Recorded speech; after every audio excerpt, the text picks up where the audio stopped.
હું છું ધારા પટેલ. નમસ્કાર. આપ જોઈ રહ્યા છો ITN national, ITN Gujarati. Big breaking news follow up.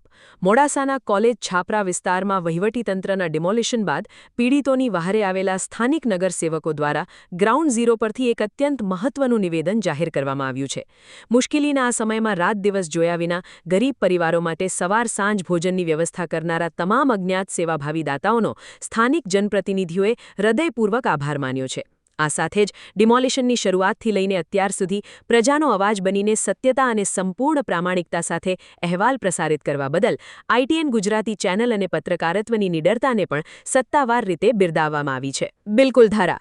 નગરસેવકોએ પોતાના નિવેદનમાં જણાવ્યું છે કે હાલમાં ભોજનની પૂરતી વ્યવસ્થા થઈ રહી છે, પરંતુ માત્ર ભોજનથી જ આ ગરીબ શ્રમિકોની સમસ્યાનો કાયમી ઉકેલ નહીં આવે. ડિમોલિશનના કારણે લોકોના આશિયાના અને ઘરો સંપૂર્ણપણે તૂટી ગયા હોવાથી તેમણે તમામ સક્ષમ દાતાઓ અને નગરજનોને એક નમ્ર અપીલ કરી છે કે તેઓ આગળ આવે અને પીડિતોના ઘરના પુનઃનિર્માણ માટે જરૂરી ચીજવસ્તુઓ જેવી કે ઈંટો, રેતી, સિમેન્ટ, દરવાજા અને પતરા વગેરેની વ્યવસ્થા કરવામાં પોતાની સામાજિક જવાબદારી સમજીને મદદરૂપ બને. આ સાથે જ પ્રભાવિત પરિવારોને કાયમી સરકારી આવાસ મળી રહે તે માટે માનનીય કલેક્ટર અને મુખ્યમંત્રી સુધી લેખિત રજૂઆતો સાથેના તમામ વહીવટી પ્રયાસો તેજ કરી દેવાયા છે. મોડાસાથી અમારા રિપોર્ટર સાકિર ટિન્ટોયાના વિશેષ ગ્રાઉન્ડ રિપોર્ટ સાથે આઈટીએન નેશનલ, ગુજરાત. હું શોએબ એમ જત્રા, કોર્પોરેટર મોડાસા નગરપાલિકા. ગત રોજ જે કોલેજ છાપરાનું ડિમોલિશન થયું ત્યારબાદ ગઈકાલે રાત્રેથી સતત સવાર અને સાંજ 2 ટાઈમ જમણવારની વ્યવસ્થા દાતાશ્રીઓ તરફથી કરવામાં આવી છે. એટલે જેટલા લોકો દાતાશ્રીએ આમાં જમણવારમાં જે આપ્યું છે ફૂડ પેકેટ, તેમનો હું ખૂબ ખૂબ આભાર માનું છું. એમના નામ નથી લેતો કે એમને નામ લેવાનું ના કીધું હતું, પણ જેટલા બી દાતાશ્રીઓ આપ્યું છે એમનો ખૂબ ખૂબ આભાર માનું છું.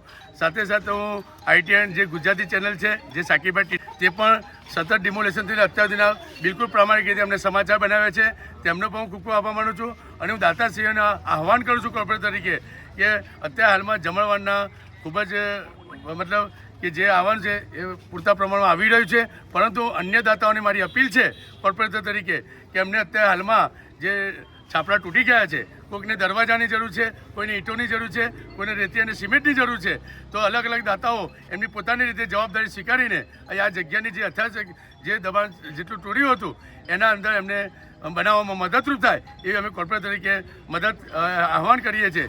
એટલું ખાવાથી આપણો આ વસ્તુ નહીં પતે, પણ અન્ય દાતાઓ એમને કોઈને પતરાની જરૂર હોય, કોઈને શૌચાલયની જરૂરિયાત હોય, એવી જરૂરિયાતો પૂરી પાડે તો અલ્લાહ પાક એમની ખિદમતોને પણ કબૂલ કરશે.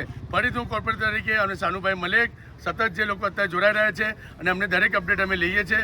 પીવાના પાણીની સમસ્યા હોય, કોઈ પણ સમસ્યા હોય, અમે ખડે પગે એમના પડખે ઊભા છે. આગળ જે આવાસ યોજનાનું પણ જો અમલવારી કરવાની હોય તેના તમામ પ્રયત્નો અમારા ચાલુ છે. માનનીય કલેક્ટરશ્રી, મુખ્યમંત્રી સુધી આવાસ માટે અમારા પ્રયત્નો ચાલુ છે. બસ ફરીથી દાતાશ્રીઓને અમે કોર્પોરેટરશ્રીઓ તરફથી અમે ખૂબ ખૂબ આભાર માનીએ છીએ. જય હિન્દ, જય ભારત.